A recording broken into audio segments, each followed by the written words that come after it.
One more dispossessed child, do you suppose? Another refugee? Very much otherwise. This child's opportunities are those her parents could never have known or imagined. The inheritor of a society where housing is free, and schooling is free, and medicine, and electricity and water, and no income tax. Which country?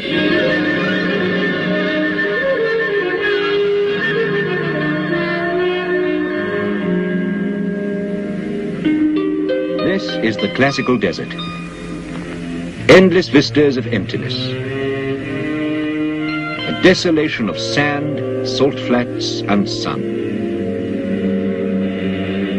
25,000 square miles of cruel and comfortless wasteland.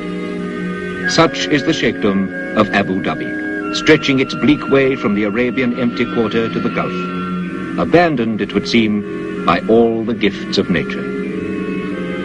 Only the hardy Bedouin, who take special pride in being master of the desert, could settle here and survive. Of such metal are the Bani Yas tribes from the Liwa oasis.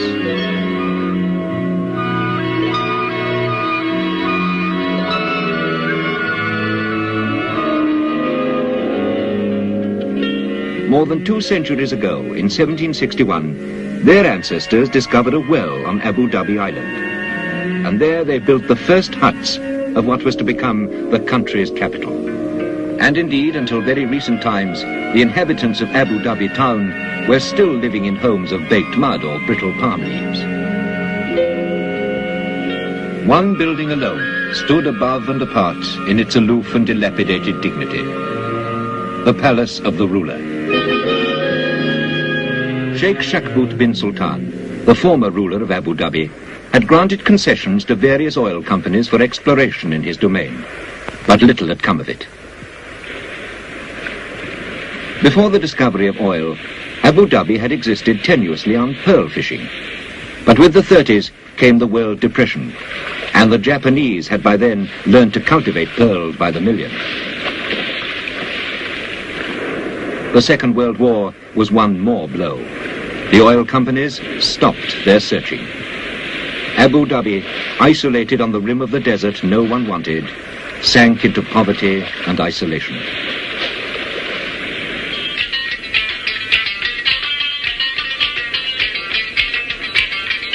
Economic depression has not the same meaning for the Bedouin, who have always come to terms with hardship.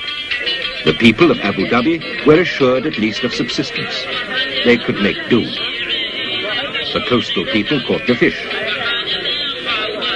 The dwellers in the oases harvested the dates and the vegetables.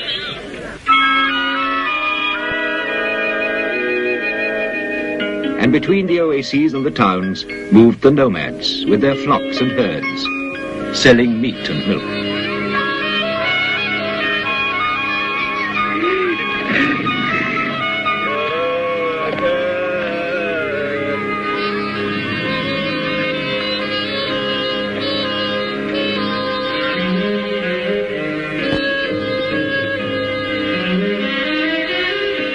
Their cash income might amount only to a few pounds a year, but they lived. Nevertheless, such a living was tough and rigorous and exacting. The land is virtually waterless, and life meant an almost permanent state of movement, mile after mile, from one meagre grazing ground to the next.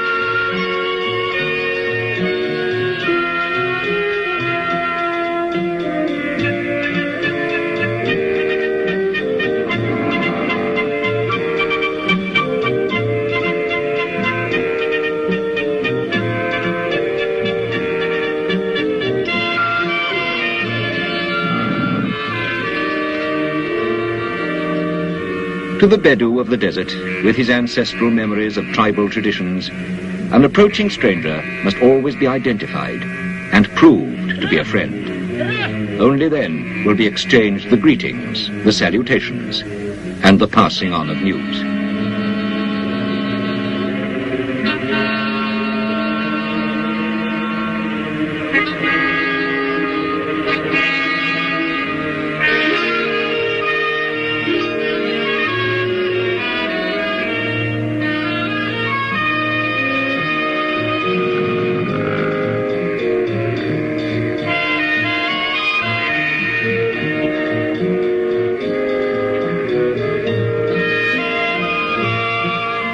The Bedouin are a tough and durable people. It is their pride that they can survive where few others could. Their manner of life and even their costume have barely changed since the days of Abraham.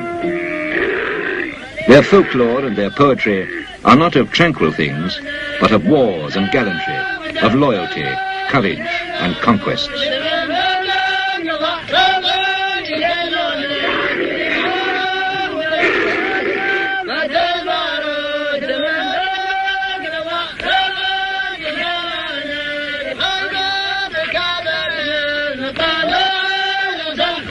Water is scarce in the desert. Out of necessity, they will cover hundreds of miles each year in search of grazing and water.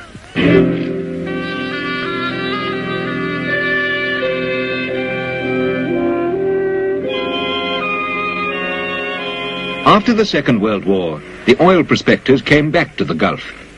Fields for development had already been established in Kuwait and neighboring Qatar. But the Gulf Emirates, with Abu Dhabi the largest, were still a great speculation. In 1949, after long surveys and tests, an oil company began to drill the desert 80 miles from Abu Dhabi town. That same year, the ruler formally declared sovereignty over Abu Dhabi's offshore areas.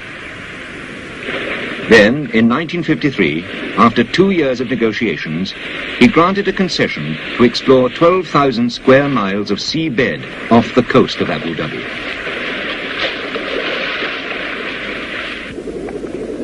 The experts probed the seabed, examining its composition.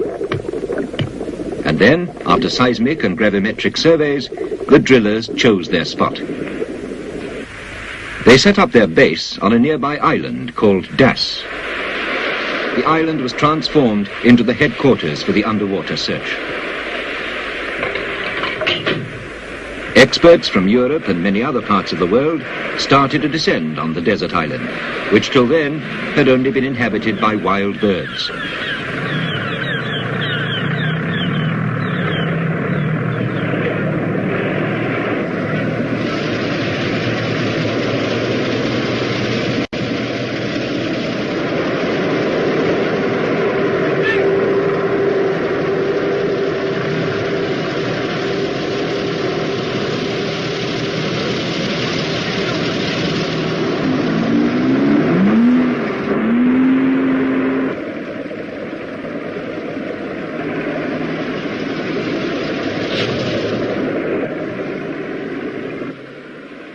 The experts brought with them their skills and experience to help create a modern industrial complex.